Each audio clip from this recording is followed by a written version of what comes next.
하나님의 사랑이 여러분과 함께 하심을 믿습니다. 네.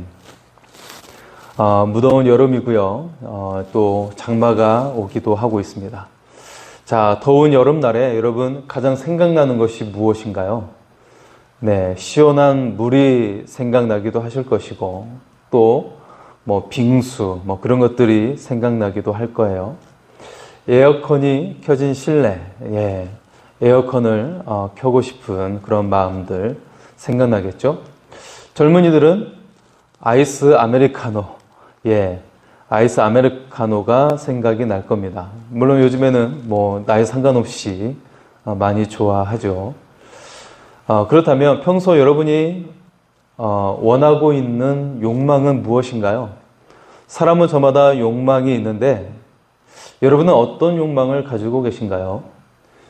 요즘 흔하게 나오는 것 중에 하나가 바로 먹방이라고 해서 음식에 대한 욕망을 표현하는 것을 많이 볼 수가 있어요. 네, 우리나라가 언제부터 그렇게 먹방의 진심이었는지 모르겠지만 그런 내용이 많이 등장하고 있고, 또 돈에 대한 욕망, 그런 걸 가지고 있고요. 그리고 옷에 대한 욕망, 또 건강에 대한 욕망, 그래서 건강 관리를 하고 건강 보조식품을 먹고 그런 경우를 볼 수가 있고, 또 명예에 대한 욕망을 가지고 있는 것을 볼 수가 있죠. 자, 그런데 모든 것을 다 누린 사람들이 가지고 있는 욕망 중에 하나가 바로 명예와 권력에 대한 욕망입니다. 네. 그래서 모든 욕망의 그 정점에 바로 권력과 명예를 추구하는 것을 볼 수가 있어요. 자, 앞서 오늘 3장의 말씀 속에 보면 이스라엘 전역의 군대 장관 아브넬이 요압에 의해 죽게 되었죠. 자, 아브넬의 죽음은 흔히 우리가 정치 드라마나 사극에서 볼 수 있는 각종 권모술수와 음모, 배반의 결과인 것을 알 수가 있어요. 이 모든 것의 중심에는 바로 권력에 대한 욕망이 자리 잡고 있는 것이죠. 이처럼 사무엘서 기자는 이 이스라엘 역사에 침투한 인간의 욕망의 모습을 적나라하게 보여주고 있습니다. 욕망에 대한, 그 권력에 대한 욕망의 모습을 보여주고 있는 것이죠. 인간 욕망의 모습은 오늘 본문에도 그대로 드러나 있습니다. 바로 본문에 보면 아브넬의 그 죽음으로 말미암아 또 사울의 아들 이스보셋, 지금 사울 진영의 왕이죠. 이스보셋의 귀에도 그 죽음의 소식이 들려오게 되었어요. 자, 1절의 말씀을 보겠습니다. 사울의 아들 이스보셋은 아브넬이 헤브론에서 죽었다함을 듣고 손에 맥이 풀렸고 온 이스라엘이 놀라니라. 아브넬이 죽었다라고 하는 소식은 굉장히 충격적인 소식이었죠. 왜냐하면 한 나라의 기강과 관련된, 그래서 모든 권력의 정점에 있었던 사람이 왕 다음이었던 아브넬이라는 군대 장관이었어요. 그가 실세였죠. 실제 권력자였죠. 군대에서 막강한 힘을 가지고 있고 온 나라에 가장 강력한 힘을 가지고 있었던 사람이 상대편 영토에서 죽음으로 그 소식이 전해지게 되었어요. 그래서 이 소식을 듣고 이스보셋은 맥이 풀리게 되었죠. 다리에 기운이 빠져서 서 있기조차 힘든 상황이 되었어요. 아브넬뿐만 아니라 이스보셋을 따르는 이스라엘 백성들, 이스라엘 지파들도 충격을 받게 되었죠. 왜냐하면 아브넬은 이스보셋과 이스라엘이 의지하고 있었던 이스보셋 편의 군대 장관이었기 때문이었습니다. 여러분, 사람은 자기가 의지하는 것이 없어지면 심적으로 기운이 빠지게 되죠. 심적으로 불안감에 빠지게 됩니다. 왜냐하면 사람은 육체의 한계를 가지고 있기 때문에, 그래서 무언가를 의지하며 살 수밖에 없는 유한하고 불완전한 존재이기 때문에 그렇죠. 그래서 어떤 사람은 앞에서 잠깐 언급했던 것처럼 건강을 의지하기도 하고, 더 건강해지기 위해서 또 돈을 의지하기도 하고, 또 여러 가지 자신의 외적인 화려한 모습, 옷을 차려 입는다랄지 그런 모습을 의지하기도 하고, 근데 거기에 멈추지 않고 우리가 어떤 종교를 의지하게 되죠. 우리 그리스도인은 하나님을 의지하게 되는데, 그렇지 않고 각자의 어떤 신을 의지하는 것을 볼 수가 있습니다. 하지만 여기에서도 과연 참된 신이 어디에 있는가? 이 질문은 굉장히 중요한 것이죠. 그 영혼이 영원한 생명을 누리는 것과 관련되기 때문에 이것은 굉장히 중요합니다. 자, 그래서 자기가 의지한 것이 없어질 때 사람들은 크게 불안해할 수밖에 없게 되죠. 이 근처에 있는 만민중앙교회, 거기에 이재롱 목사가 사망하고 나서 거의 와해되어 가고 있지 않습니까? 와해되고 있어요. 해체가 되고 있어요. 또 여기 성락교회도 근처에 있는데, 성락교도 마찬가지로, 그 교회를 이끄는 목사가 죽게 되자 많은 사람들이 그 교회에서 나오게 되었어요.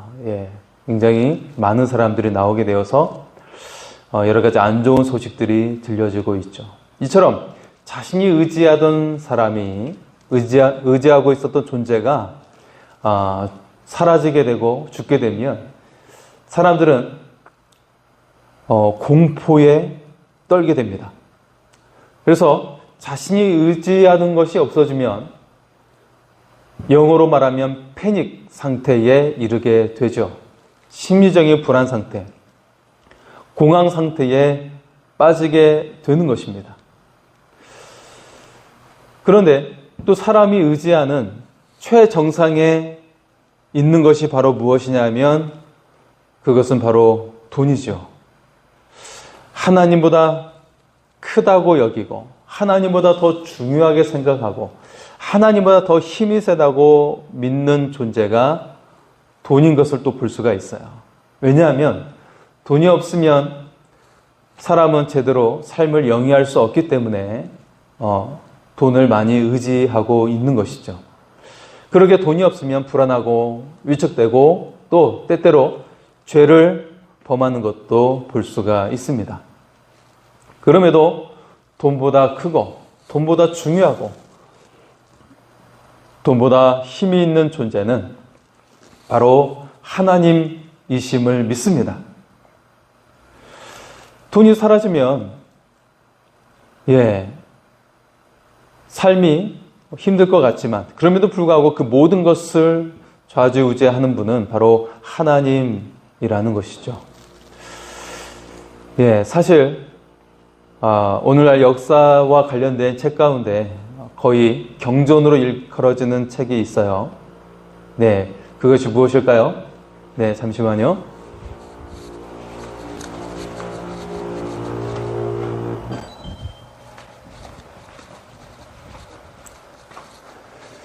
유발 하라리의 바로 사피엔스라는 책이죠. 굉장히 두꺼운 책이죠. 그래서 벽돌 책이다라고 불려지는 굉장히 두꺼운 책인데 거기서도 보면 사람의 역사를 자주하는 것 가운데 그래서 전쟁을 일으키기도 하고 살인을 저지르고 했던 그런 역사에 그런 변곡점이 생기고 그런 진행하는 과정 가운데 큰 역할을 했던 것 중에 하나가 바로 돈임을 드러내고 있어요. 그래서 이 돈이라는 것이 역사가 흘러가는 과정 속에서 다른 나라를 식민지화하고 그렇게 하면서 더 많은 돈을 차지하기 위해서, 이윤을 남기기 위해서, 부를 쟁취하기 위해서 힘썼던 그런 역사의 내용을 이야기하고 있는데, 하지만 그럼에도 불구하고 실제 이 역사를 이끌어가고 심판하시는 분은 바로 하나님됨을 우리가 믿으며 나갈 수 있기를 소원합니다. 자, 결코 돈이 이기지 못하고 돈으로 비교할 수 없는 분은 바로 하나님이십니다. 그리고 하나님의 말씀은 이 모든 것들을 이끌어가는 능력이 된다라는 것이죠. 하나님께서 이 세상을 말씀으로 창조하셨고 또 말씀으로 이끌어 가시기 때문에 그렇습니다. 그러므로 말씀에 대한 경험이 우리 가운데 있어야 한다는 것이죠. 말씀에 대한 경험에서 돈이 우리의 상황과 인생에서 결코 우위가 아니라는 것을 비로소 우리는 깨닫게 된다는 거예요. 살아있는 말씀에 대한 경험이 없기 때문에 믿음이 공허한 구호가 되고 스스로 속이며 결국은 침몰하는 인생이 되는 것을 볼 수가 있죠. 돈을 그렇게 쟁취했다고 하지만 결국에는 그들이 그 죄악으로 말미암아 똑같이 당했던 것을 우리는 역사를 통해서 결국은 보게 되는 것입니다. 자, 따라서 우리에게 말씀에 대한 경험이 있어야 합니다. 곁에 서서 말씀하시는 하나님, 말씀의 하나님을 경청해야 하는 것입니다. 그 경험이 거대한 폭풍 같고 허허벌판 광야와 같은 세상에서 견고히 하나님을 의지하게 하는 것이죠. 그리고 우리는 굳건히 우리의 인생을 살아갈 수 있게 되고 결국 그 하나님으로 인하여 열매 맺는 삶을 살게 될 줄 믿습니다. 자, 오늘 말씀 이제 이스보셋의 두 군 지휘관이 등장하고 있는데요. 불길한 예감이 들지 않습니까? 2절과 3절의 말씀입니다. 사울의 아들 이스보셋에게 군 지휘관 두 사람이 있으니 한 사람의 이름은 바하나요, 한 사람의 이름은 레갑이라. 베냐민 족속 부엘론 사람 림몬의 아들들이더라. 부엘롯도 베냐민 지파에 속하였으니 일찍이 부엘롯 사람들이 기타임으로 도망하여 오늘까지 거기에 우구함이더라. 두 지인과는 형제지간이에요. 그리고 이들은 베냐민 족속 부엘롯 사람의 림몬의 아들들임을 알려주고 있습니다. 그리고 이 형제간인 두 지휘관이 이스보셋을 무참히 죽인 것이죠. 여호수아 9장을 보면 본래 부엘롯 사람은 가나안 족속의 사람들이었어요. 그런데 여호수아가 가나안을 정복할 때 이들이 베냐민 지파에 편입되어 베냐민 족속으로 살았던 것이죠. 그리고 사울 왕의 통치 아래에서 그들이 박해를 받았어요. 결국 오랜 세월이 지났음에도 두 사람은 때를 노려서 사울의 아들 이스보셋을 그들 족속의 원한으로 갚아 나갔던 것이죠. 자, 사람의 살면서 우리가 염두에 두며 살아야 하는 것은 바로 선을 쌓는 것입니다. 물론 살면서 우리는 항상 선할 수 없고 좋은 것만 줄 수는 없을 거예요. 항상 누군가를 도우려고 하거나 항상 우리가 기쁨을 가지며 살아갈 수는 없겠죠. 유익을 나누고 위로를 주면서 사는 것은 한계가 있을 수 있어요. 항상 참고 견디며 웃으며 살 수는 없을 겁니다. 더욱이 선을 쌓았다가도 오히려 오해를 불러일으키기도 하고 또 도리어 또한 원한이 되어 돌아오는 경우도 있어요. 하지만 그럼에도 불구하고 언제나 우리는 마음에 두고 살아야 하는 것이 바로 선입니다. 좋고 유익하고 아름다운 것을 추구하며 살아가야 한다는 것이죠. 그렇다면 최고의 선은 무엇일까요? 바로 복음입니다. 예수 그리스도의 복음, 하나님 나라의 복음이 바로 최고의 선입니다. 왜냐하면 예수 그리스도의 복음은 영원한 복음이기 때문에 그렇죠. 누군가를 위해 대신 희생하신 예수님의 죽으심, 십자가의 사랑. 이 복음은 인간의 역사를 초월하는 그런 온 세상을 둘러싼 주님의 사랑인 것을 보여주고 있어요. 바로 이것이 복음이죠. 십자가의 사랑을 통해서만이 이 역사의 악순환을 끊고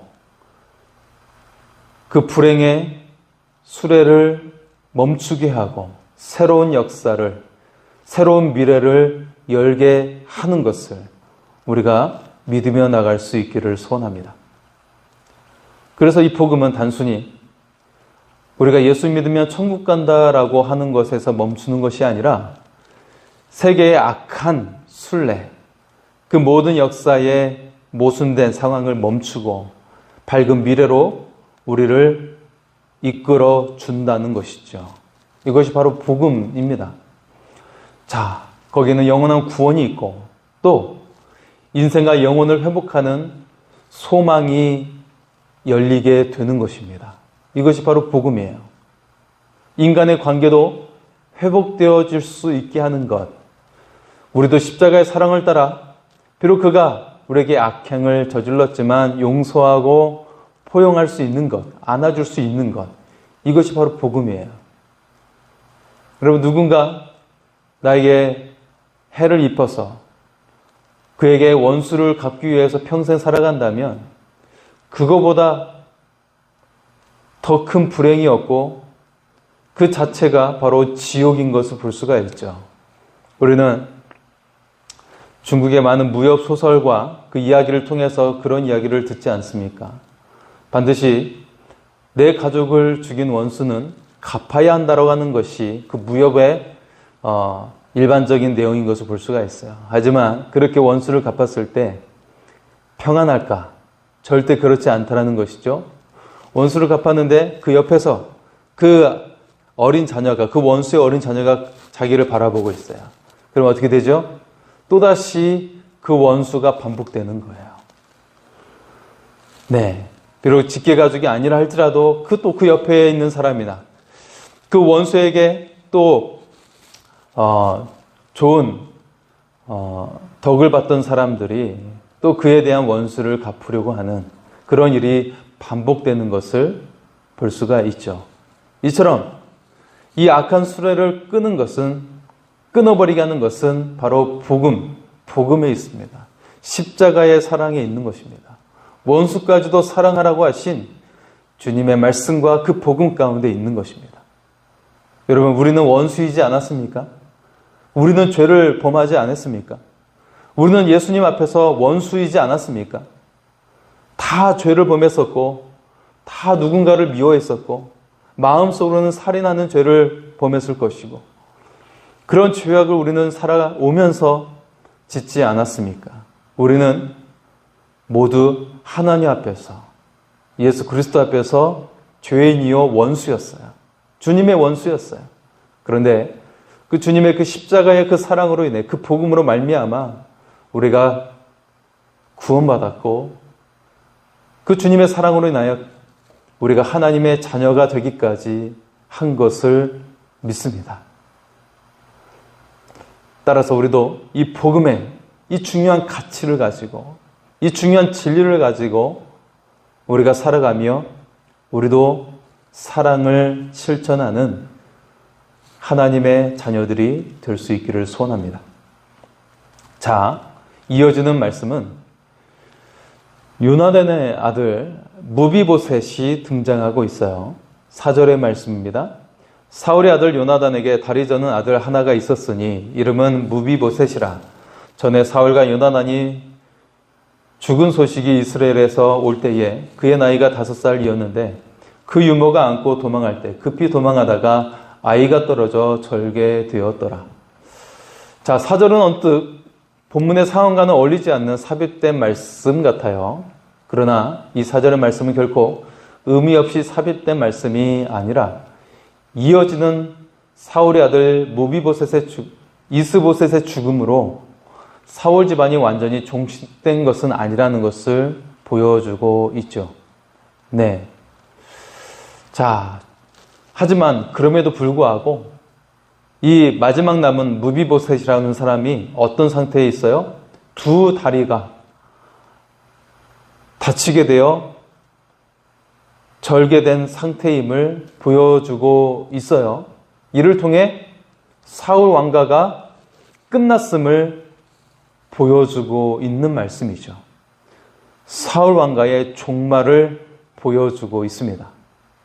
하지만 그럼에도 다윗의 사랑하는 친구 요나단의 아들 무비보셋은 살아남았다라는 거예요. 자, 여러분, 예수 그리스도의 복음에는 반드시 결과가 있습니다.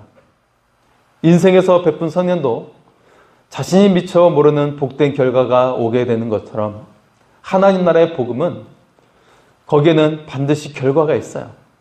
복음을 위한 삶에는 결코 후회함이 없이 하나님께서 그에게 대하고 계신다라는 사실입니다. 그것은 그 복음으로 통하여 건져내 주시고 책임져 주시는 하나님의 은혜가 임하게 된다는 것이죠. 유모의 손을 통해 무비보셋을 건져내시고 보호해 주셨듯이 반드시 보호하시고 책임져 주십니다. 이것이 바로 복음의 약속이죠. 자, 고린도전서 9장 14절 공동 번역으로 제가 읽어드리겠습니다. 이와 같이 주께서도 복음 전하는 자들이 복음으로 말미암아 살리라 명하셨느니라. 이와 같이 복음을 전하는 사람들도 그 일로 먹고 살 수 있도록 주님께서 제정해 주셨습니다. 복음을 위한 삶에 주님께서 책임져 주시고 지켜 주심을 주님께서 말씀을 하고 있는 것이죠. 자, 이어지는 5절에서 마지막 12절의 말씀에 보면 이스보셋을 죽인 바하나와 레갑의 죽음에 대한 말씀이 등장하고 있습니다. 레갑과 바하나는 다윗의 원수를 죽였다고 생각하면서 자신들의 행위가 영웅적인 행위라고 생각을 했어요. 아주 큰 착각을 하고 있었죠. 자, 그들은 다윗을 몰라도 한참 모르고 있었던 거예요.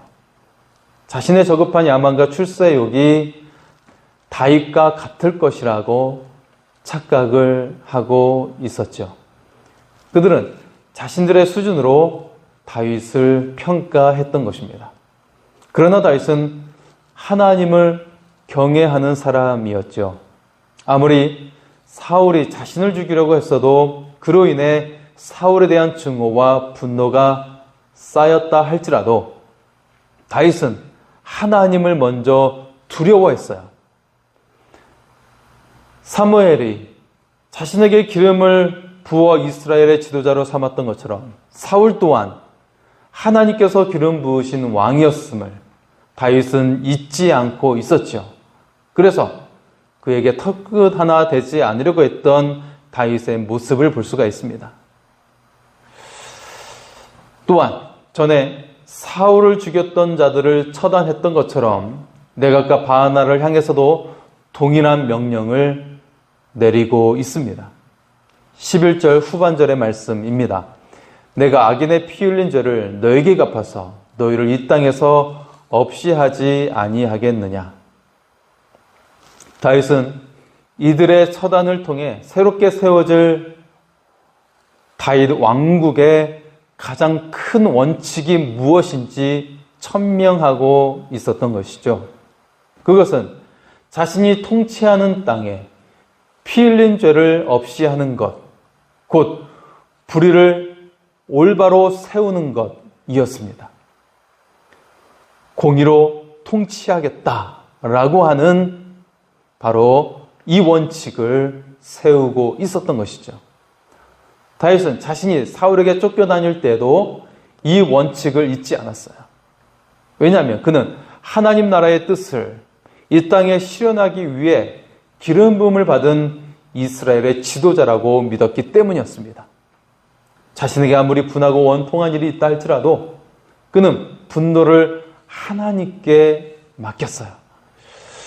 우리 그리스도인이 이 땅에 살아가는 데 있어서 가장 큰 원칙은 무엇이어야 할까요? 이익을 따라 움직이지 않는 거예요. 우리가 사는 이 세상은 갖가지 권무, 술수와 음모와 배반이 난무하고 있는 그런 세상이죠.